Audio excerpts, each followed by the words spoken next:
আসসালামু আলাইকুম, welcome to Aman Tani craft. আজকে আবারও চলে এসেছি তোমাদের সঙ্গে একটা হাতের কাজ শেয়ার করতে। আজ অনেক দিন পর আবার তোমাদের সঙ্গে ভিডিও শেয়ার করছি। আশা করছি সবাই খুব ভালো আছো। আলহামদুলিল্লাহ আমি অনেক ভালো আছি। তো ফার্স্টে আমি এখানে পিঙ্ক কালারের ক্লেটা নিয়ে এরকম একটা লম্বা দড়ি পাকিয়েছি। আশা করছি বুঝতেই পারছো এবার আমি কি বানাবো। একটা সুন্দর রেইনবো ক্রিয়েট করব। রেইনবোটা আমি নিজের ইচ্ছে মতোই কালার দিয়ে এখানে ক্রিয়েট করেছি। রেইনবোর যে অরিজিনাল কালারটা হয় সেটা আমি এখানে ব্যবহার করিনি, কারণ শুধুমাত্র এটা একটা ক্রাফট।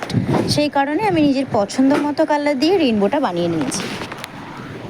পিঙ্ক কালার নিয়েছিলাম, ডার্ক পিঙ্ক আর লাইট পিঙ্ক, তারপরে হোয়াইট আছে, রেড আছে, এই সমস্ত কালার নিয়ে আমি রেইনবোটা ক্রিয়েট করেছি। তারপরে এই যে সাদা, সরি আমার ছেলে একটু দুষ্টু করছিল। তো ফাইনালি আমার ছেলেকে চুপ করিয়ে আবারও চলে এসেছি ভয়েস ওভার দিতে। রেইনবোটা আমার ক্রিয়েট করা হয়ে গেছে। তারপরে এই যে ব্রাউন কালারের ক্লে নিয়ে আমি এরকম গোল গোল করে কয়েকটা বানিয়ে নিয়েছি। এটা আমি একটা মাটির ঢিবি টাইপের বানাচ্ছি বলতে পারো। তারপরে এর উপরে সবুজ ক্লে দিয়ে মুড়ে দেবো, একটা ঘাসের মতো করব। ব্যাস, এখানে আমার এই মাটিটা কিন্তু কমপ্লিট করা হয়ে গেছে। তারপরে এই যে রেইনবোটা আছে এটা একটা সাইডে দাঁড় করিয়ে দেব। যেহেতু আমি এখানে কোনো তার বা অন্য কিছু ইউজ করিনি, তাই রেইনবোটা দাঁড় করাতে প্রচণ্ড সমস্যা হচ্ছিলো। এই জন্য একটা স্টিক দিয়ে ফার্স্টে রেইনবোটাকে দাঁড় করিয়ে নিয়েছিলাম। তারপরে আমি এখানে একটা র্যাবিট বানাচ্ছিলাম। প্রথমে র্যাবিটের বডি আর উপরের মাথাটা বানিয়ে নিয়েছিলাম, এরপরে কানটা বানিয়ে নিয়েছি। এটা বানানো খুবই সহজ। সাদা কালার আর গোলাপি কালার দিয়ে আমি কানটা বানিয়ে দুটো পাশাপাশি লাগিয়ে দিলাম, আর এখানে ছোট ছোট গোল করে হাত আর পা বানিয়ে দিয়েছি। আর মুখের ডিজাইনটা আমি এখানে পেন দিয়েই করে নিয়েছিলাম।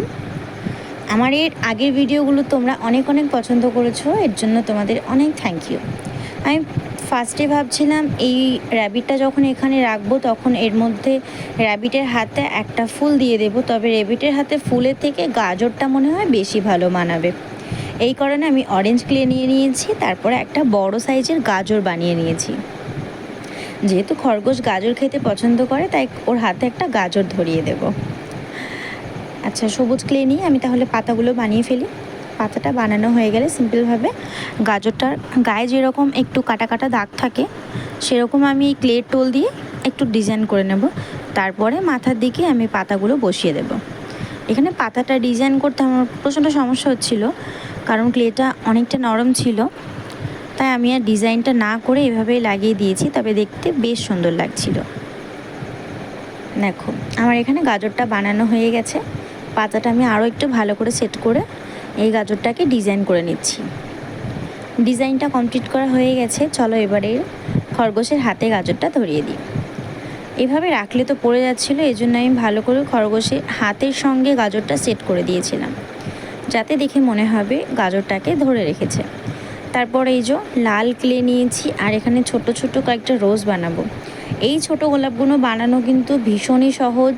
শুধুমাত্র লম্বা লম্বা এরকম করে ক্লেগুলোকে চ্যাপটা করে নিতে হবে, তারপরে একটু রোল করে নিলেই এই ছোট গোলাপগুলো বানানো হয়ে যাবে।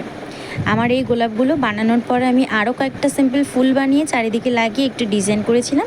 ফাইনাল লুকটা তোমরা দেখে কমেন্টে জানিয়ে দাও ভিডিওটা কেমন হলো। অবশ্যই কিন্তু সাবস্ক্রাইব করবে। আর thanks for watching. Allah Hafiz.